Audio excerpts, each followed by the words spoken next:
can do to help in terms of child development. Enjoy this piece, and we will be right back.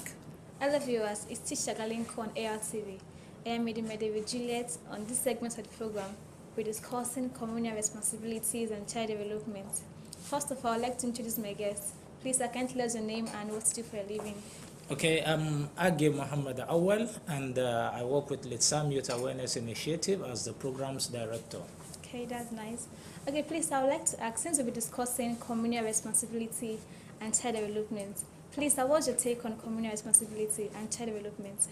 Okay, communal responsibility is about collective responsibility that we all have to respect that, okay, we have to do this thing. If we don't do it, nobody will do it for us. It's okay if some people do it on behalf of everybody, but if nobody does it, then there will be what we call a communal guilt. Everybody becomes guilty, and there's always a repercussion when we abandon or neglect what we're supposed to do. That's collective responsibility as different from individual responsibility. Now, when you talk about child development, it is that process through which a child progresses biologically, psychologically, emotionally. Changes in size, changes in the way they learn, changes in the way they perceive things, and so on and so forth. That is what we call development. Okay, that's right. That's nice, sir. Okay, Sam, some of our viewers want to know, how does communal responsibility to do with the children, a child? So how does it relate to, how does it affect the children? In life, people learn from cradle to grave. From the time we're born till the time we'll die, we'll learn. But children learn more, and they learn from the elders they see within their community.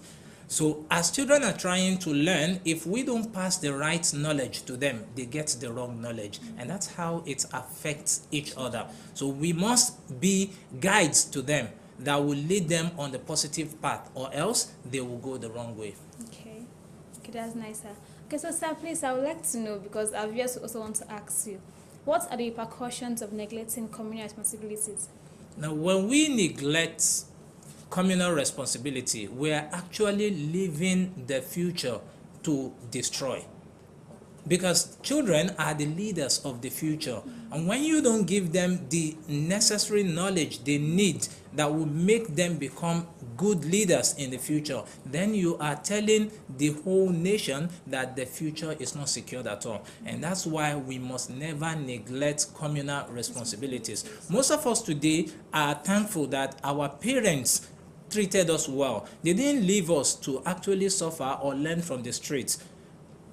When your parents are not around, elders around can tell you what to do. They can discipline you when you do something that is wrong. That way you become an upright person. But today our problem is we live a kind of I don't care life. Nobody wants to be concerned about what happens to that child. Some people are scared. You might try to correct a child and the parents just come and they attack you. Why? Who asked you? Did I send you? And so on and so forth. So these are some of the things that make some people actually not want to interfere in the life of others, but it is wrong. We all must wake up and do what is right for the future to be better.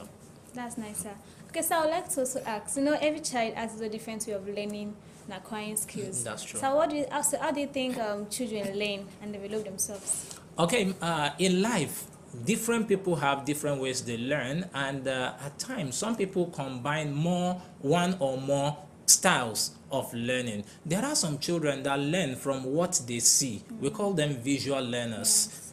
Whenever they see something, immediately you see them picking that thing up. There are some children that when they see something, they don't pick up. But when they hear, they pick up on that thing. That's because they are oral learners. They learn through what they hear, like audio. So that's what matters to them. There are some types of children that the way they learn is by getting involved in something. When they do it practically, then they get to learn from it. We call those type of people kinesthetic learners. They learn by motion, by involving in something. That's the only way they get to know that thing without forgetting it. And that's why we must understand that everybody does not learn the same way. So we must be very careful. What we say, what we do, we must always be ambassadors that will do what is right. Because you might think that this child does not see me, but because he has heard you, he learns from that thing. And then you're spoiling that child for the future. And one problem with spoiling a child or giving a child wrong knowledge is you're not just affecting that child will go out and play with other children. Yes, He will exactly. pass the same thing to other children. That's what we call peer influence. So at the end of the day, you are spoiling a lot of people by multiplier effects. And so That's that's right, why we have to be very careful about what we do, what we say within the community. Okay, that's right, sir. I support what you just said. So, sir, in a closing remark, can you just give us what you think, what are the benefits attached to communal responsibilities and in child development?